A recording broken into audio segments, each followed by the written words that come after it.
যে কোনো নবীর জন্মের সময় এবং তার কিছু আগে এবং পরে অলৌকিক নানা ঘটনা ঘটেছে, যাতে সাধারণ মানুষ আল্লাহর নবীকে মেনে নেয়ার জন্য প্রস্তুত হতে পারে। যেমন আল্লাহর নির্দেশে মায়ের হাতে নবজাতক মুসা আলাইহিসসালামকে কাঠের বাঁশকে চড়িয়ে নদীতে ভাসিয়ে দেওয়া ও ফেরাউনের ঘরেই তার আশ্রয় লাভ। অথচ ফেরাউন মুসা আলাইহিসসালামের জন্ম ঠেকানোর জন্য হাজার হাজার শিশু হত্যা করেছিল। এছাড়াও পিতা ছাড়া হযরত ঈসা আলাইহিসসালামের জন্মগ্রহণ এবং দোলনায় বসে নিজের নবুয়ত সম্পর্কে বিশুদ্ধ ভাষায় কথা বলার ঘটনাও এ প্রসঙ্গে স্মরণ করা যায়। তবে যে কোনো নবীর চেয়ে এ ধরনের অলৌকিক ঘটনা সবচেয়ে বেশি ঘটেছিল বিশ্বনবী সাল্লাল্লাহু আলাইহি ওয়াসাল্লামের ক্ষেত্রে, এবং এসবই ঘটনা ছিল অনেক বেশি বিস্ময়কর। এর কারণ বিশ্বনবী সাল্লাল্লাহু আলাইহি ওয়াসাল্লাম ছিলেন সর্বশ্রেষ্ঠ নবী এবং তার উপর নাজিল হওয়া ধর্ম বা শরীয়ত সবচেয়ে পরিপূর্ণ বা পূর্ণাঙ্গ। আর এ ধর্ম কিয়ামত পর্যন্ত বা বিশ্বের শেষ দিন পর্যন্ত টিকে থাকবে ও শক্তিশালী হয়ে থাকবে। অন্য নবী রাসূলরা এসেছিলেন বিশেষ জাতি ও বিশেষ সময়ের জন্য, কিন্তু ইসলাম এসেছে সব মানুষ ও জিনের জন্য এবং কিয়ামত পর্যন্ত তা আল্লাহর মনোনীত শ্রেষ্ঠ ধর্ম। বিশ্বনবী সাল্লাল্লাহু আলাইহি ওয়াসাল্লামের জন্মের প্রাক্কালে ও জন্মের পরে সংঘটিত কিছু অলৌকিক ঘটনা বর্ণনা করা হলো। এক ইমাম সাদিক রাদিয়াল্লাহু তাআলা আনহা বলেছেন, শয়তান বা ইবলিস অতীতে সপ্তম আকাশ পর্যন্ত যেতে পারত। অদৃশ্য বিষয় সম্পর্কে জানার জন্য সে সপ্তম আকাশ পর্যন্ত যেত, কিন্তু হযরত ঈসা আলাইহিসসালামের জন্মের পর থেকে চতুর্থ আকাশের উপরে ওঠা তার জন্য নিষিদ্ধ হয়ে যায়। এরপর যখন বিশ্বনবী সাল্লাল্লাহু আলাইহি ওয়াসাল্লাম জন্ম নেন, তখন তার জন্য সব আকাশই নিষিদ্ধ হয়ে যায়। আল্লাহু আকবার।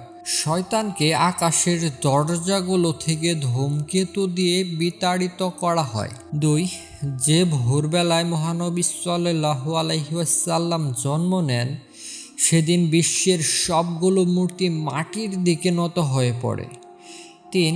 সেদিন পারস্যের রাজার বিশাল প্রাসাদের বারান্দা কেঁপে ওঠে এবং ছাদের 14টি প্রাচীর ধসে পড়ে। 4. সেদিন পারস্যের সভে অঞ্চলে হ্রদটি তলিয়ে শুকিয়ে যায়।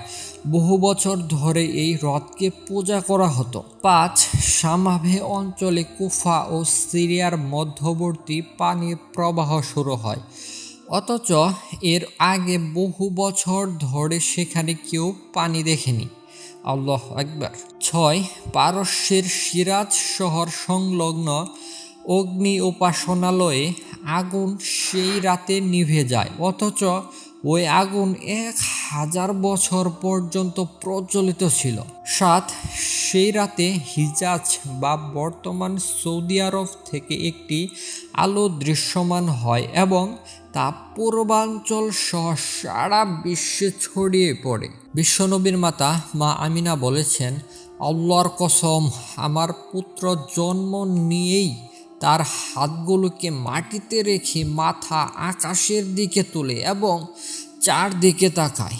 এরপর তার থেকে একটি নূর বা আলো ছড়িয়ে পড়ে ও সে আলোর সব কিছু দৃশ্যমান হয়। সেই আলোয় সিরিয়ার রোমানদের প্রাসাদগুলো দেখলাম এবং সেই আলোর মধ্যে একটি শব্দ শুনলাম, যাতে বলা হয়েছে সর্বশ্রেষ্ঠ মানুষকে জন্ম দিয়েছে, তাই তার নাম রাখো মুহাম্মদ। আল্লাহু আকবার। আমিরুল মুমিনিন হযরত আলী রাদিয়াল্লাহু তাআলা আনহা বলেছেন, সে রাতে তথা রাসূলুল্লাহ সাল্লাল্লাহু আলাইহি ওয়াসাল্লাম জন্মের রাতে পুরো দুনিয়া আলোকিত হয়। প্রতিটি পাথর ও মাটির টুকরো এবং বৃক্ষ বা গাছ হেসেছে, আর আকাশ ও জমিনের সব কিছু আল্লাহর তাসবিহ বা প্রশংসা জ্ঞাপন করেছে। আল্লাহু আকবার। সম্মানিত শিকুন হাদিসের দর্শকবৃন্দ, আশা করি ভিডিওটি ভালো লেগেছে।